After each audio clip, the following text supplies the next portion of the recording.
My Father's Dragon by Ruth Stiles Gannett. Chapter 5. My Father Meets Some Tigers. The river was very wide and muddy, and the jungle was very gloomy and dense. The trees grew close to each other, and what room there was between them was taken up by great high ferns with sticky leaves. My father hated to leave the beach, but he decided to start along the river where at least the jungle wasn't quite so thick. He ate 3 tangerines, making sure to keep all the peels this time, and put on his rubber boots. My father tried to follow the river bank, but it was very swampy, and as he went farther, the swamp became deeper. When it was almost as deep as his boot tops, he got stuck in the oozy, mucky mud. My father tugged and nearly pulled his boots right off. But at last he managed to wade a drier place. Here the jungle was so thick that he could hardly see where the river was. He unpacked his compass and figured out the direction he should walk in order to stay near the river. But he didn't know that the river made a very sharp curve away from him just a little way beyond. So as he walked straight ahead, he was getting farther and farther away from the river. It was very hard to walk in the jungle. The sticky leaves of the ferns caught my father's hair, and he kept tripping over roots and rotten logs. Sometimes the trees were clumped so closely together that he couldn't squeeze between them and had to walk a long way around. He began to hear whispery noises, but he couldn't see any animals anywhere. The deeper into the jungle he went, the surer he was that something was following him. And then he thought he heard whispery noises on both sides of him as well as behind. He tried to run, but he tripped over more roots, and the noises only came nearer. Once or twice he thought he heard something laughing at him.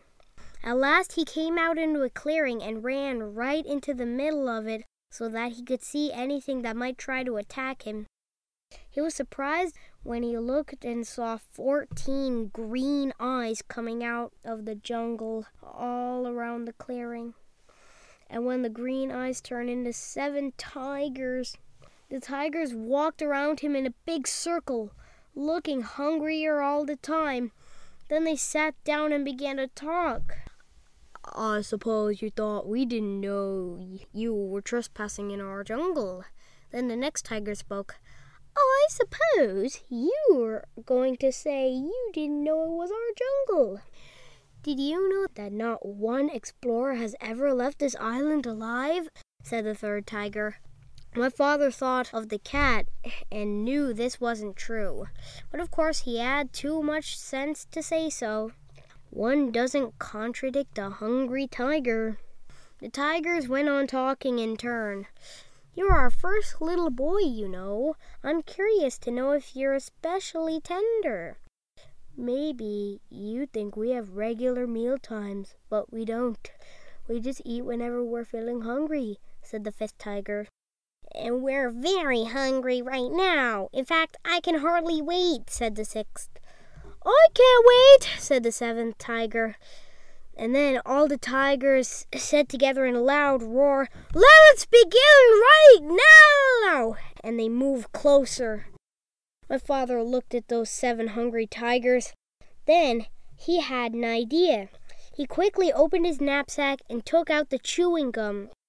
The cat had told him that tigers were especially fond of chewing gum, which was very scarce on the island. So he threw them each a piece, but they only growled.